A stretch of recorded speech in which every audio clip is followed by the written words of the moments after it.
30 mars 1981. Ce jour-là, un déséquilibré du nom de James Hinckley tire 6 coups de revolver en direction du président des États-Unis, Ronald Reagan. Grièvement blessé, il sera sauvé et pourra honorer ses 2 mandats. Mais Reagan, sans le savoir, vient de mettre un terme à l'une des plus incroyables malédictions américaines. Une malédiction qui a provoqué tous les 20 ans la mort des présidents américains. On l'appelle la malédiction de Tippecanoe.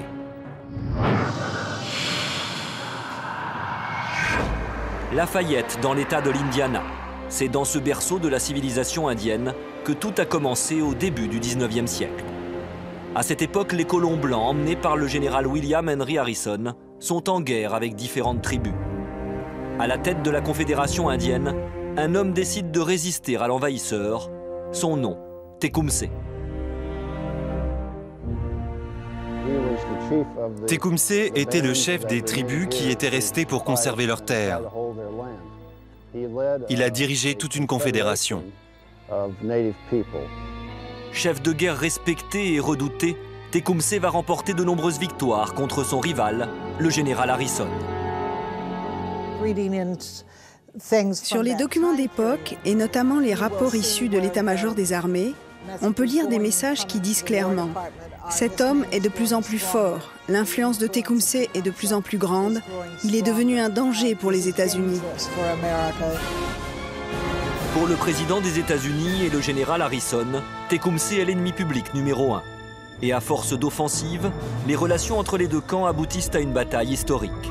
La bataille de Tippecanoe, où les Indiens subissent une défaite cuisante. Alors pour se venger, Tecumseh jette un sort à tous ceux qui ont humilié son peuple. Une malédiction visant le symbole même de l'oppresseur, le président des États-Unis. Et la première victime, bien sûr, est le général Harrison.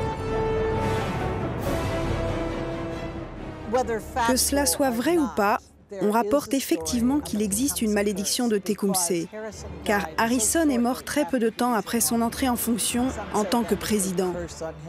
En tout cas, certains prétendent effectivement que cette malédiction viserait à le punir de tous les morts qu'il a causés lors de la bataille de Tippecanoe.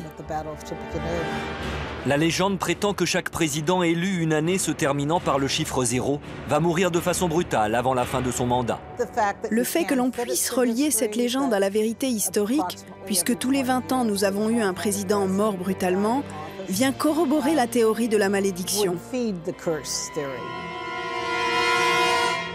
La série commence avec la mort soudaine du président Harrison en 1841, victime d'une pneumonie 3 mois après le début de son mandat, en 1840.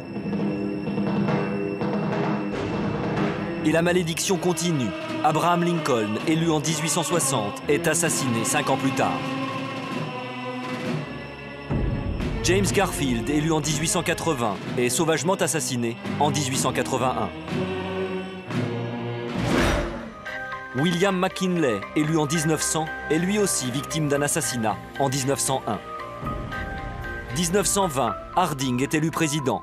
3 ans plus tard, il meurt brutalement. Certains parlent d'empoisonnement.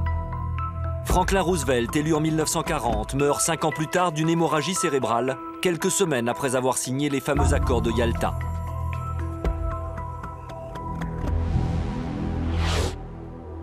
« 1963 ». C'est peut-être le plus célèbre de tous les assassinats, celui de John Fitzgerald Kennedy à Dallas.